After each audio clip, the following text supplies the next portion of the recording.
The Apostate Prophet.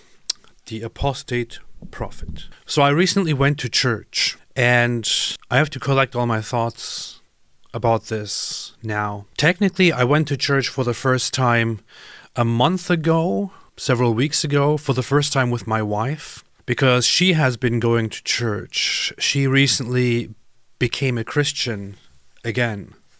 She was a Christian, then she left Christianity and was an atheist for the longest time. Then she returned to Christianity. It's kind of funny because over all these years since we met, I was always the guy who was interested in religious stuff. I was interested in Christian things. I would sometimes even listen to Christian music, and she would be like...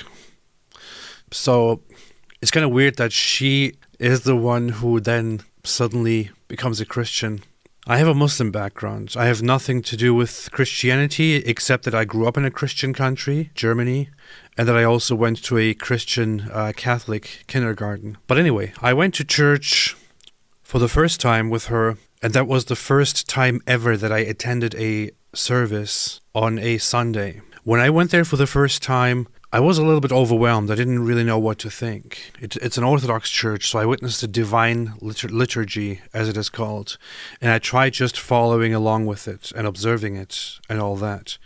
I think after the first time visiting there, I felt a little bit overwhelmed and I didn't really know what to think. But this last weekend, I went willingly, deliberately to attend and to practice and to participate, to see how it goes, because I felt the will and the need to participate. And technically, I consider this the first time that I actually went to church to participate. And the first thing I felt was, I felt a warm welcome. Smiles from people, a nod from the priest, a warm welcome from the priest. He saw me when I first visited, so he came to me and said, "Welcome back, I'm glad to see you here." There was a close attention by the priest to help those who are new to the church, to help them along with the liturgy. So he would occasionally look at me and to some others who were new and just tell us what we are doing right now, where we are in the liturgy, so we could follow along. And it was quite easy to follow. And I did follow the liturgy, which is an ancient, beautiful liturgy.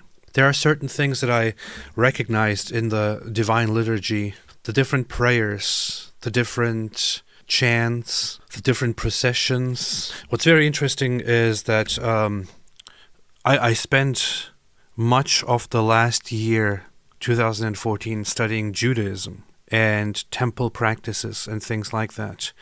And I was only familiar with how Jewish temple practices carried over to synagogue practices and how they were practiced in synagogues, especially in Orthodox synagogues. But it was very interesting to see how I could see the parallels between temple practices and Jewish practices also in an Orthodox church during the processions, such as bringing out the scripture and then gathering around and reading the scripture, the prayers and the respectful treatment of the scripture, the symbolism throughout the divine liturgy. I felt very touched and humbled and good with repeated invocations or repeated chants of "Lord, have mercy." The one thing that I was most, the one thing that I felt very, very, very deeply was in preparation of the communion, of the Eucharist, the prayer following up to it. There is a part which is about, like the thief, we say, "Remember me in your kingdom." I think that's how the wording goes. Chanting that out just made me shiver. And I don't know. I've always had lots of respect for Christianity and Christian practices and Christian prayers and all that. And Christian tradition, biblical stuff. I spent so much of my time over the years studying Bible, whether it be the Old Testament or the Hebrew Bible, or more recently the New Testament. I read through the Gospels, studied the life of Jesus, And then to find so many parallels and so many references in the liturgy on a Sunday service to everything that I learned was kind of nice. Now, since I'm not a baptized member of the church, I didn't receive communion or anything. I just received a blessing from the priest, which felt very nice. And after the divine liturgy was over, which I think lasted quite a while, up to 2 hours maybe, I don't know. And time just went by. It didn't feel long. I participated and time just went by, and it was beautiful. After the service, I started making conversation with people there. It's also interesting how in a church, several people recognized me from YouTube.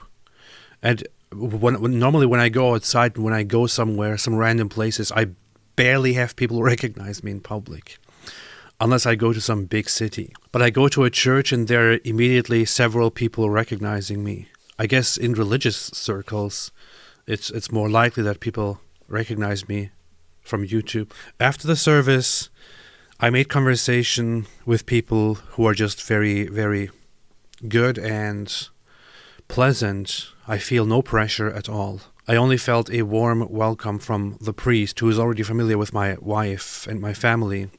He came over to me just to have a conversation with me and to see where I am, to see if I have any questions. He made no pressure at all. He just asked me to keep in touch with him. No, actually, you know what? It was me who asked him if I could keep in touch. He just told me that I can ask him whenever there is anything on my mind. He asked me about where I am right now. I told him about everything. I told him I'm kind of interested. I'm on a journey. I'm not entirely sure what I believe at this moment. I'm not entirely sure what I'm doing at this moment, but I'm on a journey and I like where it's going. That's what I said. He said he is glad to hear it. He said something like, I think you used the right way to describe it. It is a journey. And if you want any help on this journey, feel free to reach out.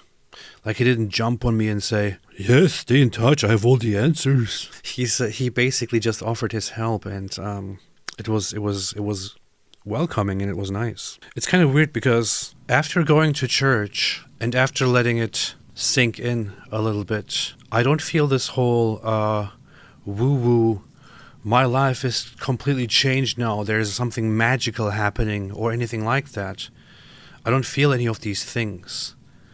I can't sit here and say, oh, this was like the most amazing thing, and this is brilliant, this is magic, and so on. And honestly, I feel glad about that, because I think I'm having a much more natural and good reaction to going to church. I don't feel like magic is overcoming me. I just feel a warmth, a gentle, welcoming warmth and embrace.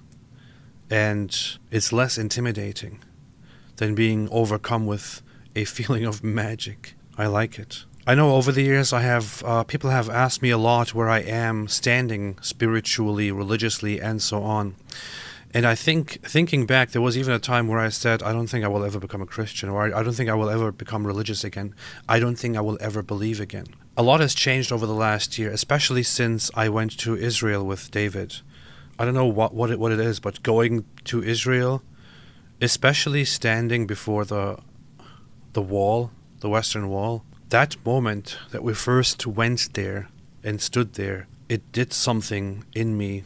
It changed me. Before I went to Israel, I was cold, atheistic. I think the moment I stood before that wall and pondered, something started moving inside me, and I lost that cold wall inside me. That wall broke that wall inside me, and I started moving toward just being agnostic and no longer making assertions about, I know there is no God, and so many experiences, so many good experiences with religious people ever since, with Jewish religious people there, which I explained, and with other Christian religious people since then, have really have changed my mind on things, and I have more and more come to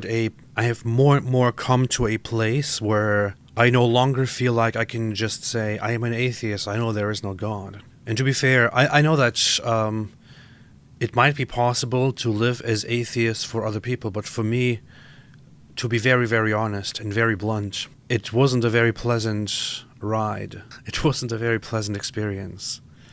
In fact, most of the time, over the last 2 years or so, I felt this dreadful feeling of emptiness and hopelessness and nothing to look forward to and nothing to live for. And whenever it came creeping up, I was just terrified by it. I have replaced it with prayer. Yes, despite the fact that I only just went to church for the first time to practice, I have been practicing prayers for a month or two. And they started replacing the emptiness with something good and something better. I think, to be very, very honest, for most of the last years, I didn't want to even try out prayers because I kind of wanted to uphold this this proud feeling of being an atheist. I was like, what prayer? What do you mean prayer? Prayer will make me... will take my rationality and reason away. I can't do that. I eventually decided that it's okay to just put that aside and to just do it. And it feels humbling and fulfilling. For the longest time, I always thought, no, if I want to practice something, if I want to follow something, I have to know 100% in my mind that it is absolutely true. It was actually David who recently helped me overcome that by just mentioning to me that that if you always think that you have to be 100% sure of what lies in front of you, you won't get anywhere. Of course, he said that all of this in a much more profound way, but it helped. So despite the fact that David Wood is a terrible influence on me, just kidding, I can learn a lot from him. And I appreciate his friendship because of that, and because he's fun, among many other reasons. I will stay in touch with a monk that I met. I will stay in touch with the priest. I will continue on my path. I am less arrogant, more open to humility foremost. Exploring the path that I am right now. At this point, I'm not entirely sure what will happen and where I will go and what I will do. But I would say the only reason that I don't outright come out and say I am a Christian now is that I'm waiting for a final confirmation. I think Islam took a heavy toll on me, and I know I have been wearing crosses and also saying that I practice or that I pray and things like that. But I have still not officially said that I am a Christian. But oddly enough, I also don't want to say at this point that I'm an agnostic anymore. I'm just on the doorstep, and I will let everyone know what happens next. So stay tuned and wait for the next episode. Yeah, that's it. Thank you all for listening. Thanks for everyone who has been with me on this journey, on whatever side you are, wherever you stand, whatever you have told me. I appreciate everyone and everything that I have experienced, and I will share more about my journey as soon as I know more. Thank you so much for listening, and I will see you all soon. And this time I will not say the line, just this time, because I've barely mentioned Islam, maybe one or two times. Whatever, stay away from Islam.